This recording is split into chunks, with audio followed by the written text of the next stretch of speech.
Et bonjour à toutes et à tous, j'espère que vous allez bien. Aujourd'hui je suis contente de vous retrouver car je vais revenir sur un des processus que j'ai essayé il n'y a pas longtemps, qui est la stabilisation des plantes.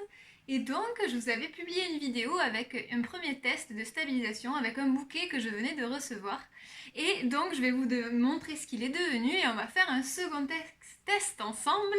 Alors voilà le premier bouquet et je suis contente parce que du coup je peux vraiment vous montrer la différence entre des feuilles qui ont été justement stabilisées et d'autres qui n'ont pas été stabilisées. Donc si vous vous rappelez bien, j'avais fait un mélange de glycérine, eau chaude, alcool et un petit peu de sel et j'avais laissé tremper mes feuilles alors 3 à 5 jours en fait dans ce liquide là jusqu'à temps qu'il n'y en ait plus en fait.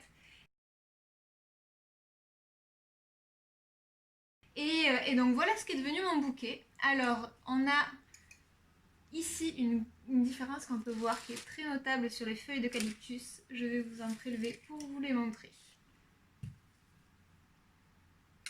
Donc, je ne sais pas si vous voyez, mais il y a une sacrée différence entre ces feuilles-là, qui sont très friables, je pense que vous l'entendez, qui ont bien perdu de leur couleur, et celle-ci, donc celle-ci, je vais poser celle-là, vous la voyez bien, qui a les feuilles encore, vous voyez, hyper souples, qui a une jolie couleur. La couleur a un peu changé, mais je la trouve très belle. Et qui déjà a gardé son port, vous voyez, bien droit, alors que celle-ci, c'est toute retrécie, un petit peu flétrie. Et en fait, pourquoi? Parce que ces deux feuilles étaient de mon même bouquet. Mais en fait, celle-ci, comme vous voyez, elle est beaucoup plus courte. Et celle-ci est bien longue. Donc en fait, tout simplement, celle-ci était bien plongée dans mon mélange de glycérine, d'alcool, enfin mon mélange de stabilisation. Et celle-ci a séché en fait naturellement. Donc je suis bien contente en fait qu'il y avait des longueurs irrégulières que je ne m'en suis pas forcément aperçue. Alors je l'ai vu quand il y avait dans le liquide, mais je me suis dit que justement on pourrait avoir un vrai test en fait du coup de stabilisation. Et on voit bien sûr que là, vous voyez, la plante a gardé en fait tout son port naturel, sa souplesse de feuilles, contrairement à celles-ci qui sont cassantes en fait, friables. Donc celle-ci se conservera beaucoup mieux dans le temps que celle-ci, donc je suis hyper contente. Après je trouve que la couleur a bien évolué. Je pense que là, je ne sais pas si vous verrez bien, je vous ferai une photo de toute façon que vous partagerez sur Instagram pour que vous voyez bien. Elle a un petit peu pris des couleurs un peu pourpres, je trouve, mais je trouve ça très très joli, contrairement à un séchage naturel. Pourtant, je n'avais mis aucun colorant dans mon mélange, alors je trouve ça assez surprenant, mais c'est plutôt pas mal, je trouve. En tout cas, le test est concluant. Vraiment, la glycérine qui a remplacé la sève dans ma plante a permis de garder vraiment toute sa souplesse et elle bougera pas. Maintenant, enfin, ça fait combien de temps? Parce que j'ai fait cette vidéo, je crois, à la première de stabilisation. Je vous l'ai postée il n'y a pas très longtemps, mais je l'avais fait déjà bien un mois auparavant. Et en fait, j'ai eu du montage à la faire parce que je l'avais tournée dans le mauvais sens. Bref, du coup, c'est pour ça que j'ai tardé à vous la publier. Mais du coup, ça fait bien un mois que mon bouquet n'a pas du tout bougé. Donc, j'en suis plutôt très contente. Ça, c'est au niveau du feuillage. Ensuite, au niveau des fleurs, on voit que ça a quand même bien évolué les couleurs. Celle-ci a gardé sa couleur violine, celle-ci aussi. Mais bon, après, certaines plantes ont vraiment une capacité à vieillir plus ou moins bien selon les espèces.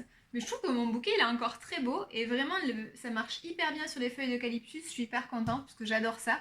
Et donc en fait, lors d'une balade, là, parce qu'actuellement on est encore en confinement, lors d'une balade que j'ai faite, il y avait du coup plusieurs arbres. J'ai pris plusieurs feuilles pour faire des herbiers. Et il y avait sur un grand eucalyptus à feuilles longues quelques pousses qui poussaient un peu comme des rejetons, vous savez. Au pied de l'arbre, des fois, on a comme ça des feuilles qui poussent. Souvent, elles sont coupées par le jardinier. Mais là, du coup, en ce moment, elles ne l'étaient pas. Et ça, en fait, ces pousses étaient de l'arbre l'eucalyptus, mais pas avec les mêmes feuilles. Des petites feuilles rondes, vous voyez. Alors, je trouve ça trop beau. Donc, j'en ai prélevé un petit morceau. Et je me suis dit, pourquoi pas essayer de stabiliser celle-ci, voir comment ça évolue. Et puis comme ça a bien marché la première fois, je vais prendre la même recette que je vais vous refaire ici rapidement. Je vais enlever les petites pousses qui sont un petit peu, vous voyez, sèches sur le dessus. Les petites feuilles qui seraient abîmées également. Et en fait, cette branche-là, je ne l'ai pas ramassée aujourd'hui, je l'ai ramassée hier. Et donc c'est bien quand vous ramassez vos feuilles que vous souhaitez stabiliser, d'attendre un petit peu, de ne pas directement faire le mélange, d'attendre en fait que la plante se sèche et pour ensuite en fait qu'elle puisse absorber le plus rapidement possible votre mélange. Parce qu'en fait comme là elle a été privée d'eau, c'est un peu cruel, mais bon, comme là elle a été privée d'eau, elle va de suite en fait bien se nourrir de votre mélange de stabilisation qui sera beaucoup plus efficace comme ceci. Hop, première étape si vous vous rappelez ou si vous aviez pas vu la vidéo, hop, je recoupe hop, ma branche. Oh, celle-ci c'est plutôt... Alors avec un ciseau ou sécateur, le mieux serait un sécateur, moi j'ai pris un ciseau. Je vais couper les petites feuilles, enfin enlever les petites feuilles qui sont vers le bas, tout simplement pour pas qu'elles trempent dans mon mélange, pas que ça pourrisse. Et je vais couper horizontalement ma branche. Comme ceci, vous voyez. Couper en deux pour que ça puisse bien s'imprégner du mélange. Muni d'une petite planche à découper et cette fois-ci d'un pilon, vous pouvez prendre un marteau. L'autre fois quand j'avais un gros bouquet, j'ai pris un marteau. Je vais aplatir. Vous voyez, hop, le bas de ma tige.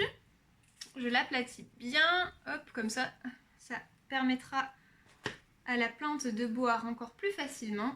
Je me munis d'un petit vase, je regarde si ça va bien. Je vais encore enlever ces feuilles-là. Ah, ça sent hyper bon, l'eucalyptus. Je suis hyper contente d'avoir trouvé cet arbre qui avait des petites pousses comme ça qui n'avaient pas encore été coupées. Je suis ravie, comme ça je peux faire... hop, je peux faire... Pardon pour vos oreilles, désolée. Ma table est en... Enfin, il y a un plateau de verre sur ma table en bois. Désolée pour vos oreilles, j'essaierai d'enlever ça si je peux. Donc voilà, j'ai enlevé, vous voyez, toutes mes petites feuilles ici. Et je vais donc faire mon mélange. Alors, je me munis de mon petit vase. Ensuite, une balance que vous tarez avec votre récipient. Voilà, donc premier ingrédient, de l'eau, préalablement chauffée si possible à 40 degrés. Donc moi j'ai une bouilloire qui me permet comme ça de choisir la température que je souhaite. Donc je vais en mettre 30 grammes.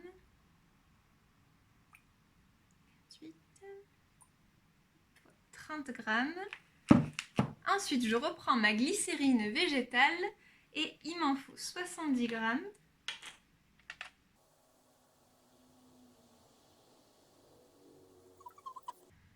Voilà, donc j'obtiens mon mélange biphasé, on le voit bien.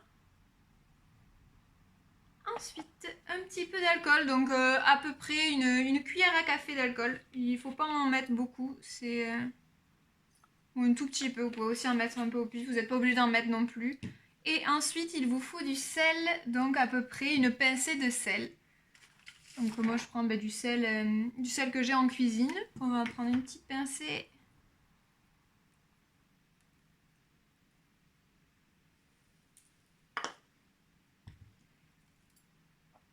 Donc voilà, j'ai mon mélange que l'on va remuer.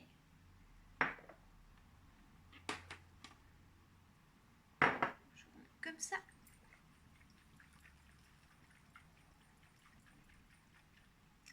Voilà, vous voyez, on obtient un mélange assez homogène. Et je vais mettre à l'intérieur ma tige d'eucalyptus. Je vais la laisser, je pense, 4 à 5 jours, le temps qu'elle boive bien. En plus, ça vous fait une jolie déco. Moi, je trouve que l'eucalyptus, c'est hyper beau. Et on va voir comment la plante vieillit avec ce mélange, la couleur qu'elle prend. Parce que là, on a un joli vert. Voir comment elle évolue. En tout cas, moi, je trouve ça super de pouvoir faire ces petites expériences sur des plantes. Déjà, ça occupe. Ça vous fait après de la jolie déco. Et je trouve en plus que la manière dont elles vieillissent, enfin, je trouve ça hyper intéressant de voir les différences en fait. Naturellement et avec ce petit mélange, enfin, vraiment, je trouve ça hyper chouette. Puis après, voilà, si vous aimez faire aussi des couronnes, vous savez, de feuilles et de fleurs, je pense que cette manière-là d'avoir des plantes stabilisées sera beaucoup plus simple pour vous, vous voyez, à manier et pour l'utilisation en déco, beaucoup plus pratique que si la plante a été séchée naturellement et du coup qui est beaucoup plus cassante et friable. Voilà, j'espère que la vidéo vous aura plu. En tout cas, moi j'étais contente de refaire cette petite expérience, de voir l'évolution. Donc je voulais vous la partager. N'hésitez pas à me laisser un petit mot en dessous et à mettre un petit pouce si vous avez aimé cette vidéo. Je vous dis à très bientôt et prenez soin de vous surtout.